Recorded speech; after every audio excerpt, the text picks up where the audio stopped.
스페셜1 시간입니다. 토마토 투자클럽의 김민준 전문가 연결합니다. 전문가님 안녕하세요. 네, 안녕하십니까. 김민준입니다. 네, 오늘 실적과 또 금융주들이 이렇게 조금씩 시장을 이끌어주고 있는데요. 하지만 국채금리가 안정됐음에도 불구하고 조금은 아쉬운 것 같습니다. 오늘 오전장 한 줄평 어떻게 쓰셨는지 들어볼까요? 네, 기대감은 컸으나 그러나 희망을 보았다. 이렇게 적었습니다. 기대감은 컸으나 그러나 희망을 보았다. 어떤 뜻인지 궁금한데요. 오늘 증시 분위기까지 짚어봐 주세요. 네, 어제 아무래도 테슬라가 저도 시간에가 어디서 출발하느냐가 핵심 사항이었는데 이례적으로 제가 4시에 공개 방송을 한번 해봤었거든요. 근데 본장을 좀 보니까 테슬라가 시가 출발이 어마무시하게 됐습니다. 지금 테슬라 차트 모습 보시죠.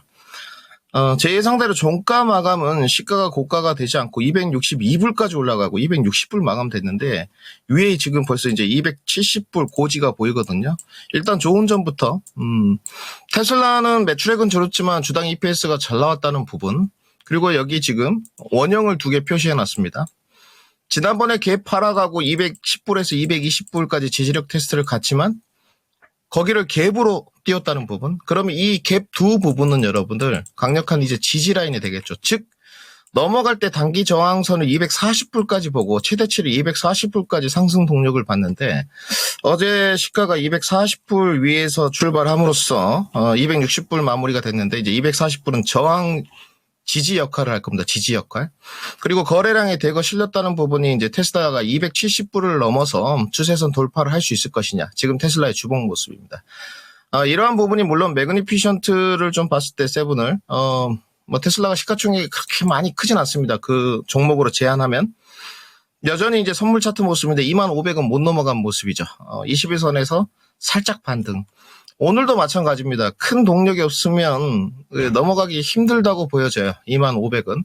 그러면 한 번 돌파 시도하고 두 번 돌파 시도하고 세 번 시도하고 갈 때 못 가면 주가는 조정받는다. 이렇게 보시면 될 것 같고, 미국 시장도 약간 시황적으로 혼조성이 좀 있죠.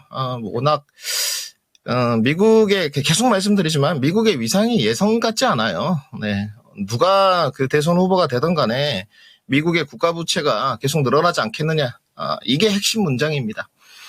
법인세 감세를 하거나 복지 정책으로 계속적으로 부채 증가를 시키거나 해리스나 트럼프나 별로 좋지 않겠다. 그러다 보니까 국채 금리가 계속 올라가고 미국 시장에 별로 좋을 게 없는데 이제 어닝 시즌에 실적들이 하나씩 상세를 해주는 이런 모습. 그리고 테슬라에 대한 우려가 있었지만 어찌됐건 바로미터 역할을 좀 하기 때문에 개선되지 않겠냐. 그런데 이제 이 기대감을 안고 종가 마감도 잘 돼서 국내로 착 넘어왔는데 오늘 나쁘지는 않은데 기대만큼은 2차 전지가 아닌 것이죠. 그리고 2차 전지 부분이 올라가지만 역시나 지수를 강하게 끌어올리지는 못한다.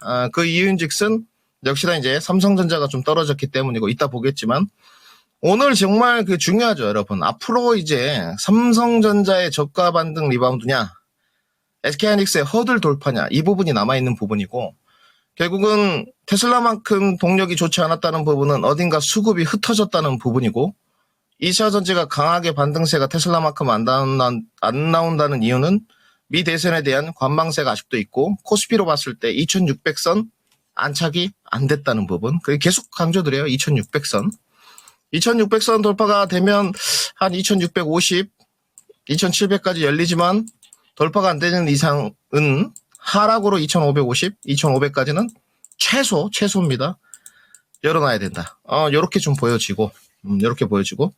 그 다음에 코스닥도 마찬가지입니다. 오늘 이제 조금 아랫길을 다뤘는데, 오늘 저가가 727선까지 빠졌습니다. 지금 생각하는 범주까지는 왔는데, 690선, 700선까지는 좀 더 떨어질 수 있어요. 이런 부분은 핵심으로 좀 파악해 두시고 단지 지난번 저점을 갱신하게 되면 빠르게 올라와야 된다까지 정리를 해둬야 될 것 같습니다. 그러면 구체적으로 어디가 이제 섹터로 들어가서 낙수 효과가 좀 흩어졌는지 확인하는 오늘 데일리 시황이 될 것이다까지 정리해 드리겠습니다. 네, 이렇게 오늘 시장 전략 함께 체크해 봤습니다. 그러면 오늘 세 가지 섹터도 들어볼까요? 네, 오늘은 순서대로입니다. 2차 전지 그리고 반도체, 제약 바이오를 마지막에 배치했습니다. 네, 오늘은 순서대로 2차 전지, 반도체, 제약 바이오입니다. 첫 번째로는 2차 전지 섹터인데요. 한 줄 평 알려주세요. 네, 오늘 너무한 거 아니요. 이렇게 적었습니다. 너무한 거 아니오라고 적으셨는데 테슬라는 22% 폭등해서 11년 만에 가장 큰 폭으로 올랐습니다. 국내 2차 전지 관련주들도 상승폭이 조금씩 커지고는 있지만 참 아쉬운 것 같은데요. 2차 전지 섹터는 어떻게 볼까요? 네, 뭐 저희가 봤을 때는 아주 그 정상적인 흐름인 것 같습니다. 기대치가 크셨을 텐데요. 사실은 상승 동력을 저는 그렇게 크게 보진 않았습니다. 물론 조금 더 시간 투자를 하면 지난번 고점인 12만 원, 12만 5천 원까지는 단기적으로 좀 보입니다. 보이는데 다행히 이제 피보나치 되돌림이 21선 언저리에서 안 나왔지만 하단이 뚫리지 않고 올라오는데 낙수 효과가 지금 다른 데로 좀 가요. 낙수 효과가 타 섹터로 좀 가고 있다. 그 이유가 무엇이냐? 첫 번째, 낙수 효과가 타 섹터로 가는 이유. 테슬라는 멀티플 기업입니다. 네.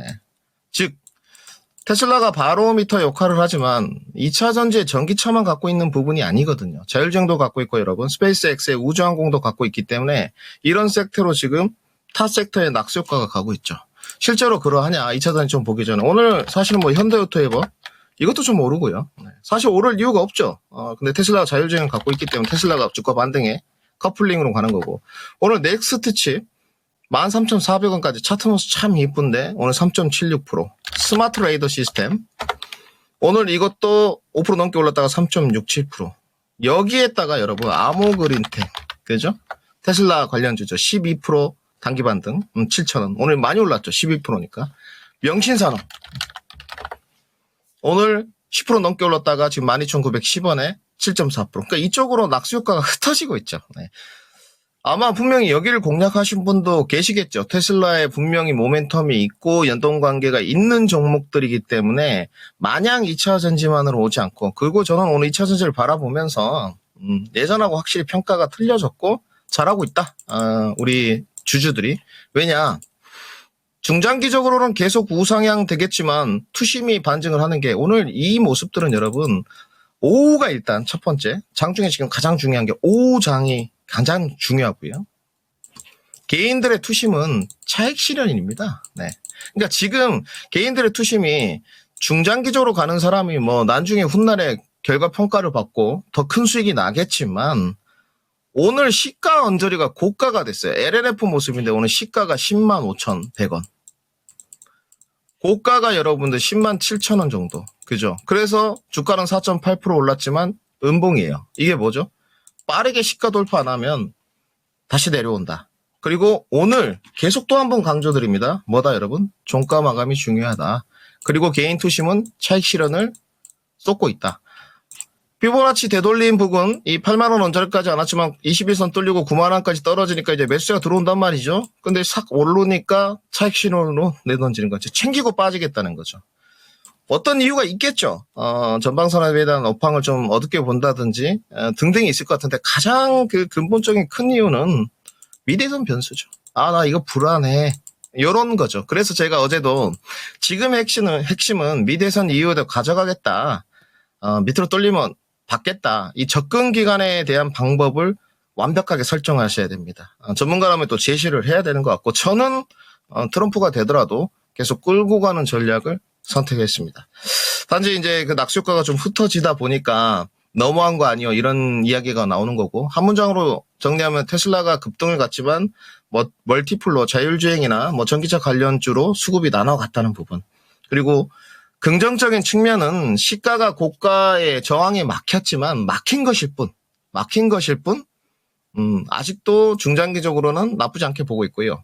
미대선 변수는 분명히 선반영 되어 가고 있고, 단지 트럼프가 되면 돌발의 행동은 예측 불허다. 우리가 그래서 트럼프인데 성을 국내로 도시라고 이렇게 붙이기도 하는데, 명확한 차이는 분명히 좀 존재해요, 또. 2차 전지 기업들이 어찌됐건 테슬라가 바로미터니까 양극재나 음극재나 기타 소재나 이렇게 좀 가는 쪽인데 오늘 다 괜찮습니다. 네, 사실상. 단지 이제 단기 저항 부분은 해소가 돼야 될 것 같고 이거 TCC 스틸인데 5만원 언저리 저항 가니까 차익 실현 나오면서 음봉 윗골이죠. 요거는 여러분들 모양새가 별로 좋지 않아요. 네. 이런 형태로 마감되게 되면 사실상 주가는 단숨에 월요일날 양봉으로 뜨지 않으면 넘어가기 어렵습니다. 네. 월요일날 음봉 뛰면 계속 차익 실현해서 다시 21선 지지력을 테스트를 갈 거예요. 오늘 동원 시스템즈도 마찬가지죠. 그나마 좀 더 나은 것 같은데 지금 그 이유는 54,000원 위쪽이 지금 고점 부근인데 아직 동력이 좀 남아있다고 시장이 판단하는 거고, 오전에 이쪽으로 그래도 LNF가 강하게 시가 출발했지만 수급이 지금 오후 들어서면서 다시 한번 롯데에너지 머티리얼스 37,700원 4.1%대 올라가고 있죠. 계속 2차 전지 내에서도 좀 가이던스라든지 목표가라든지 기관의 어떤 이런 부분들이 좀 우호적으로 나와 있는 쪽으로 흩어져 가고 있는 과정입니다. 단지 국내도 뭐 테슬라만큼 멀티플이 있는 기업들이 없습니다만은 그 개선 기대감은 분명히 받고 있는 과정인 것 같아요. 근데 명확한 차이, 요거는 분명히 제가 짚겠습니다. 네, 요거는 너무 중요한 부분이기 때문에 어떤 명확한 차이가 있냐. 테슬라가 주가가 올라간 이유는 가격이 싸서 올라간 부분이 아니에요. 네. 테슬라를 보시게 되면 가격이 싸서 올라갔던 부분은 여러분들 지난번입니다. 지난번 파동 때 가격이 싸서 자 보십시오. 여기까지 쭉 한번 올라갔고요. 그리고 실적이 나온다 어쩐다 트럼프 리스크들이 친환경 받으면서 내려갔고, 트럼프 지지선을 하면서 급등을 띄운 이유는 결국은 실적으로 띄웠어요. 그러면 우리 국내 2차전지 기업들도 3분기 실적에 대한 기대감을 받고 있기 때문에 잘 써내야 되겠죠. 적어도 적자가 더 생긴다든지 실적 개선폭이 도드라지게 느려진다든지 그러면 분명히 문제가 생길 겁니다. 단지 3분기 실적이 많이 개선이 안 됐어도 실적이 나오게 되면 일정 부분 하락은 있겠지만 분명히 시장에 대한 4분기하고 내년에 좋대, 이런 재평가 기대감이 들어올 겁니다. 그래서 올라간다고 보여지고, 단지 이제 이런 실적 시즌이 다가오면서 계속 확인하고자 하는 관망투심이 작용할 거예요. 여기서 이제 개선폭이 도드라지게 탁 써지는 기업들이 있을 거 아닙니까? 흑자를 착 썼다든지 완전히 턴어라운드 됐다든지 이런 인식은 우리가 걱정할 게 아니에요, 여러분들. 이 업체, 이 기업들이 실적을 우리한테 증명해야 될 부분이기 때문에 이 부분은 꼭 가져가 가시고 체크 포인트로 봐야 될 것 같고, 그러면 이제 2차 전지도 마찬가지입니다. 내년 실적에 대한 기대감이 아주 신압으로 들어가는 쪽이고, 에코프로 BM 모습인데 오늘 되돌림이 살짝 나오긴 나왔어요. 근데 5일선 안착을 못했는데 이 부분은 그 에코프로 그룹의 이동채 회장의 그 인터뷰가 많이 작용한 것 같아요. 네, 저는 굉장히 그래도 긍정적으로 봤는데 너무 방심했다. 내용 정리해드리면 너무 우리가 안일했다. 그리고 너무 좋은 취지죠. 자기가 어떤 실수했던 부분을 빠르게 인정하고, 그리고 앞으로 전기차 캐징 현상이 3년, 5년 갈 수 있다. 이제 모 방송국에서 나온 뉴스 언론 기사인데, 저는 그러한 부분은 건강하다고 생각해요. 문제점을 캐치하고 빨리 갈 수 있는 부분인데 그런 부분으로 좀 동력이 약한 게 아닌가 보여지고, 테슬라와의 직접적인 연동 관계가 조금 떨어지기 때문인데 아직도 유의합니다. 지난번 저점이 깨지지 않는 이상은 수급은 들어올 겁니다. 단지 지금은 선두주자격이 테슬라와의 연동 관계가 있는 종목들로 조금 더 가고 있다까지 정리해드리겠습니다. 네, 이렇게 테슬라와 함께 국내 관련주들의 흐름까지 자세히 짚어봤습니다. 두 번째로는 반도체 섹터인데요. 반도체는 한 줄평 어떻게 썼을까요? 네, 오늘 반도체 재밌습니다. 삼성전자의 리바운드냐, SK하이닉스의 허들이냐, 이렇게 적었습니다. 삼성전자의 리바운드와 하이닉스의 20만 원 허들 또 이렇게 적으셨는데, 삼성전자가 5만 6천 원 선까지 주저앉았습니다. 신저가 랠리를 보여주고 있는데, 하지만 하이닉스는 호실적에 힘입어서 20만 익스까지 등극을 했습니다. 반도체 섹터는 전략을 어떻게 챙겨볼까요? 요즘 주식이 그 수급이 좀 안 들어와서 그렇지, 이 산업의 변화가 있는 딱 시장이에요. 레거시에서 반도체도 AI로 넘어가고 또 한 번 다시 온디바이스 AI 밸류 체인들이나 기술력들이 부각되는데 너무너무 재밌죠, 지금. 왜냐하면 삼성전자의 저는 그 리바운드, 되돌림이 나오는 가격을 5만 5천 원 부근을 했기 때문에 이제 제가 보는 구간은 다 왔습니다.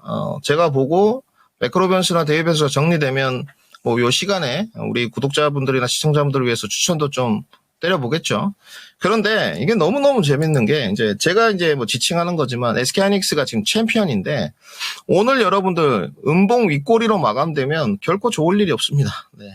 지금은 뭐 방송에서 많이 나와서 떠들던데, 그러니까 SK하이닉스의 실적이나 이런 걸 놓고 이야기하면 지엽적이고요. 앞으로 계속 말씀드리지만 SK하이닉스가 독점적 지위를 HBM4 시장에서도 유지할 수 있냐는 부분인데, 내년에 HBM4만 화두가 되는 것은 절대 아닙니다. 네, 이 부분은 반도체 라인을 좀 아셔야 될 것 같고, 내년에 초창기에 지금 최대어가 될 수 있는 게 다시 한번 온디바이스 AI다 꼭 말씀을 드리고요. 그리고 이제 뭐 온디바이스 AI 쪽에 이제 앞으로 HBM4를 좀 HBM 라인업을 채용하는 시도가 좀 나오고 있어요. 네, 채용하는 시도가. 그럼 좀 비싸지긴 하겠지만, 요러면 얘기가 좀 틀려질 수 있고. 단지 이제 SK하이닉스도 실적은 나왔기 때문에 재료는 소멸이에요. 근데 이제 오늘 강하게 돌파를 못하는 이유는 매물대가 박스권으로 계속 그 말씀드리지만 쌓여 있죠. 네. 그래서 돌파 안 될 겁니다. 네, 저는 그렇게 보여져요. 왜냐하면 외국인들도 SK하이닉스의 독점적 지위에 관해서 의구심이 아니고 받아봐야 된다 생각을 할 것이지 않겠습니까? 그러면 이제 박스권 상단인데 여기 이제 허들이 있단 말이에요. 여기를 돌파하려면 여러분들 강한 거래량과 거래 대금이 동반돼야 되는데, 거래 대금이야 뭐 1등이죠. 항상 하이닉스 삼성전자가. 단지 이제 거래량을 봤을 때 지금 이 정도 힘 가지고는 어렵죠. 단지 이제 넘어가면 여러분들 22만 원 정도까지는 올라갈 수 있습니다. 단지 22만 원 언저리에 갭이 있고요. 그 다음에 이제 시장 투심이 이렇게 생각해야겠죠. 야, 삼성전자도 드디어 주가가 여러분들 마냥 계속 떨어질 수는 없습니다. 그런 건 절대 없습니다. 이 삼성전자의 주봉 기본선과 회기선 모습인데 그나마 좀 심플하게 제가 그려놓은 건데요. 요렇게죠. 지금 제가 이 분홍색으로 표시하는 요 부분 하단이 55,000원인데 여기를 이제 딛고 리바운드로 쓰면서 기관 행보를 쳐주고 단기 반등세의 박스권 상단 높이가 어디까지 갈 것이냐 이거고, 뭐 시장에 관해서 우려감 섞인 이유도 있지만 다 반영됐고요. 그리고 추운 겨울이지만 기회는 줘야 된다. 앞으로 해낼 수 있느냐? 요렇게 지금 계속적으로 언론 보도 뉴스들이 나오고 있거든요. 그러니까 이제 삼성전자는 지켜보시기만 하면 돼요. 그리고 이제 외인 매도세가 최장기간 계속 연출됐기 때문에 뭐 좀 안 좋았던 부분인데 그렇게 헤비한 것 같진 않아요, 지금은. 이게 지금 외국인들 잘 안 보이시겠지만 여러분 한 달 동안 누적 매도량인데 점점 그래도 좀 줄어들었습니다. 어제 조금 많이 출회가 됐던 부분인데 오늘 55,000원 찍고 나서 보니까 오늘이 매도 클라이막스이지 않겠냐 저는 생각을 해요. 오늘 외국계에서도 물량 출회가 조금 있습니다. 분명히. 그래서 55,000원 저가 매수 리바운드와 아니다. 하이닉스가 박스권 상단 돌파할 거야. 이쪽으로 몰리는 수급 차이를 구분 지으셔야 될 것 같고, 대장주에 관해서 지금 시속 게임이 있다 보니까 밸류 체인들이 별로 좋지 않죠. 단지 이건 뭐 체감 효과인데 삼성전자가 좀 리바운드가 나오면 삼성전자의 밸류 체인들은 단기 반등세가 좀 세더라고요. 그렇기 때문에 이런 부분들도 시황적 전략 요소로 우리가 매매나 할 때, 트레이딩 할 때 핵심 전략으로 가져가야 되겠죠. 뭐 어려운 문제입니다만은 제 스타일은 그래요. SK하이닉스의 허들 돌파를 노리실 거면 제가 표시해 드리겠습니다. 차트에서. 여기를 여러분들 다 받아야 됩니다.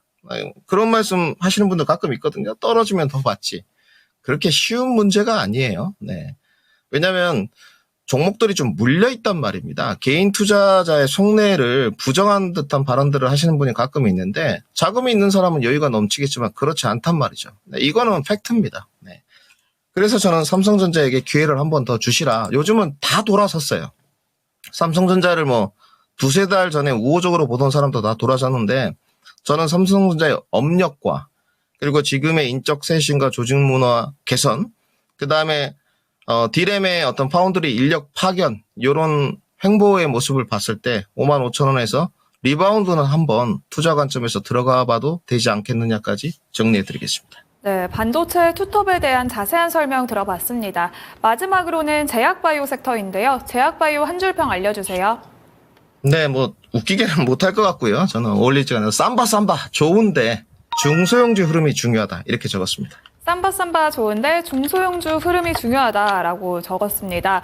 10월 들어서 증권사들이 삼성바이오로직스의 목표가를 줄 상향하고 있고 이에 맞춰서 계속해서 좋은 흐름 유지하고 있습니다. 그렇다면 중소형주까지 제약바이오 섹터 투자 전략은 어떻게 세워볼까요? 저는 일단 증권사의 목표에는 동의하지 않습니다. 네, 뭐 증권사분들이 이렇게 나름의 뷰나 어떤 그 숫자, 뭐 DCF나 RMPV 등등 실적 추이 전망을 해서 했겠지만 다들 주관적인 부분이 있고요. 거기에 동의할 수 있는 거는 뭐 제 주관적인 의견이니까 동의한다고 말씀을 드리는데 삼성바이오로직스는 뭐 높은데 130만 원인데 분명히 우리 시청자분들이 아셔야 될 게 1년입니다. 1년. 그들이 제시했다는 건 향후에 1년 동안 삼바의 목표가가 130만 원까지 올라갈 수 있을 것이다. 그러면 지금 구간에서 23%가 더 올라가야 된다는 건데 단기적으로는 무리죠. 여러분들. 단지 이제 펀더멘탈이나 전방산업을 보니 생명보호법도 있고 뭐 바이오법이라고 그 지칭하겠습니다. 중국 견제론이 있고 CDMO 위탁 생산이 잘 나가고 있고 우시바이오로직스가 이런 거 직격탄이거든요. 삼바의 여러분 시장 점유율은 1등이다. 거짓말입니다. 그런 1등 찍은 적이 없어요. 네. 캐파 생산 능력이 1위인 것이지 점유율은 4위, 5위 정도 됩니다. 네. 지금 최근 자료가 그렇고요. 단지 이제 계속 말씀드리지만 삼바가 오늘도 힘을 좀 쓰거든요. 이게 제약보에는 여러분들 오늘 모습은 좋은 모습이 아니에요. 왜냐하면 삼바로 수급이 이제 가고 어제 음상봉 다음에 양봉 기본적인 기초 패턴인데 음봉 다음에 양봉 뜨는 저점 찍고 고점 상단까지 볼 수 있는 그러면 고점 상단이 111만 3천 원까지예요. 네. 결국은 여기를 밀기 위해서는 오늘 종가 마감이 기필코 105만 원 위에서 돼야 됩니다. 네, 그래야지만 어림수 110만 원 돌파하고 강하게 밀 수 있는데 미 대선 변수가 있어서 그런지 최근에 그 거래량들이 그렇게 크지는 않는 모습이라서 외인이나 기관 수급이 들어오지 않는 이상은 좀 무리겠다 이렇게 판단하고 이제 중소형 종목들로 좀 내려가 보면 뭐 알테오젠이나 이런 종목들은 사실은 보유자 영역이고요. 이제 힘들어 보입니다. 네, 40만 원 마디가 저항을 좀 받은 거고 뭐 기존에 있던 위탁 생산이나 이런 부분들이 이제 흘러내리거든요. 바이넥스 모습. 그나마 한미는 여러분들 32만 원 정도 라인 정도만 좀 강하게 지탱되면 붙어볼 만합니다. 네, 이거는 중장기적으로 조금 참고하시고 최근에 이제 흐름 좋았던 SK바이오팜도 21선 지지력 테스트 들어갔거든요. 결국은 이제 삼바가 넘어가면서 제약바이오는 삼바가 끌어주면서 셀트리온 반등 나오고 엎치락 뒤치락하고 이런 중소형주 종목들이 리바운드가 탁 나가는 요 흐름이었거든요. 한올도 마찬가지고요. 오늘 조금 다시 한번 기본적인 엘리어트 파동의 마지막 3파동 모습인데 아직까지는 괜찮죠. 한번 위로 이제 쏴줄 수 있느냐. 요게 이제 걸림돌입니다. 제약바이오는 대장주가 끌어주고 후발주자 따라갔던 형태이기 때문에 이걸 이제 기대해보면 될 것 같고 오늘 삼바가 종가 마감이 결국은 105만 원 위에서 마무리된다? 그럼 다음 주를 기대해볼 수는 있습니다. 단지 이제 미 대선이 와요. 물론 제약바이오는 조금은 우호적이고요. 잘 버티고 있습니다. 네, 업종에 하나만 더 보시죠. KRX 바이오 지수 모습인데 예상대로 이제 4,200 어제도 부딪히고 내려왔어요. 내려왔는데 지금 라인에서 버티면 단기 반등세 아까 중소형 종목들 한 번 더 올릴 거고 만약에 못 버티고 이제 3,000 KRX 바이오 지수 모습입니다. 3,860까지 빠지면 조금 더 중소형 주들은 조정받을 거예요. 그러면 이제 단가가 좀 낮으신 분들은 차익 실현할지 3,860까지 빠질 때 조금 더 버틸지 아주 구체적으로 제가 설명을 해드렸습니다. 지금은 뭐 제약바이오도 마찬가지인 것 같아요. 연말이나 내년 시장까지 끌고 갈지 매매 접근해서 차익 실현하고 빠졌다가 숨고르게 할지는 선택의 시간이다까지 정리해드리겠습니다. 네, 이렇게 제약바이오까지 자세하게 정리해봤습니다. 오늘 세 가지 섹터에 대한 전략은 여기까지 들어보도록 하겠고요. 오늘장 관심주 들어볼까요? 네, 뭐 오늘 또 들고 왔는데 에이징랜드 준비했습니다. 네, 에이징랜드 스페셜원 관심주로 소개를 해주셨는데 급등했습니다. 오늘 장 초반부터 좋은 흐름 보여주고 있는데요. 그렇다면 에이징랜드 현재 구간에서는 전략을 어떻게 챙겨볼까요? 네, 현재 구간에서는 접근 포인트가 매매로서는 안 되는 것 같고요. 그때 들고 왔을 때 아마 다 힌트를 받으셨을 것 같은데, 최근에 이제 통계학 제시하지 않습니까? 근데 통계학으로도 좀 높게 나왔었습니다. 35,000원에서 4만원 언저리까지 나오는데, 지금은 이제 음산봉 뒤에 양봉 주면서 21선 지지 이틀 받고, 오늘 쏜 부분이라서, 단기적으로는 키 맞추기가 좀 진행될 것 같아요. 그러니까 이제 월요일날 당장 못 가면 조정받는다는 거죠. 그래서 단기로 접근하신 분들은 차익 실현이 맞고 단지 이제 에이징랜드를 그때도 선택했던 이유에 관해서 명확하게 설명드렸어요. 약간 TSMC 결이기 때문에 상대적으로 좀 자유롭지 않겠느냐. 약간 DSP와 IP가 약간 혼용돼 있는 형태거든요. 좀 안정감이 있죠. 모멘텀 쪽으로 봤을 때. 지금은 삼성전자나 하이닉스 계열들이 엎치락뒤치락 하고 있기 때문에 이런 것도 하나의 매매 접근의 포인트가 될 수 있습니다. 단지 따라가는 매매는 지금 위치에서는 안 된다. 조정을 기다리자까지 정리해드리겠습니다. 네, 오늘장 관심주는 에이직랜드였습니다. 더 자세한 이야기는 이번 주 일요일에 공개방송 있는데요. 공개방송 어떤 주제 준비하셨을까요? 네, 요즘에 이제 공개방송을 좀 적극적으로 하는데 일요일 날마다 이제 소통을 하고 있습니다. 근데 이제 테슬라 급등을 나왔고 어제도 이제 지지라인하고 저항라인 정리를 해드렸는데 되돌림 저항이 이제 좀 적중한 것 같아요. 조금 더 이제 추가적으로 우리 국내 2차전지 부분이나 아니면 테슬라 밸류체인들, 전기차 어떻게 봐야 될지 상세하게 일요일 20시에 한번 커뮤니케이션 해보도록 하겠습니다. 네, 이번 주 일요일 공개방송에서 김민준 전문가의 더 자세한 투자 인사이트 참고해 보시길 바라겠고요. 오늘은 여기까지 듣도록 하겠습니다. 고맙습니다. 네, 감사합니다. 토마토 투자클럽의 김민준 전문가와 함께한 스페셜원 시간이었습니다. 다양한 투자 판단에 도움이 되는 의견들 전해드렸고요. 특정 종목의 주가 상승과 하락을 보장하지는 않습니다. 오후장도 성투하시길 바라겠고요. 편안한 주말 보내세요. 시장의 중심은 다음 주 12시에 다시 찾아오겠습니다. 시청해주셔서 고맙습니다.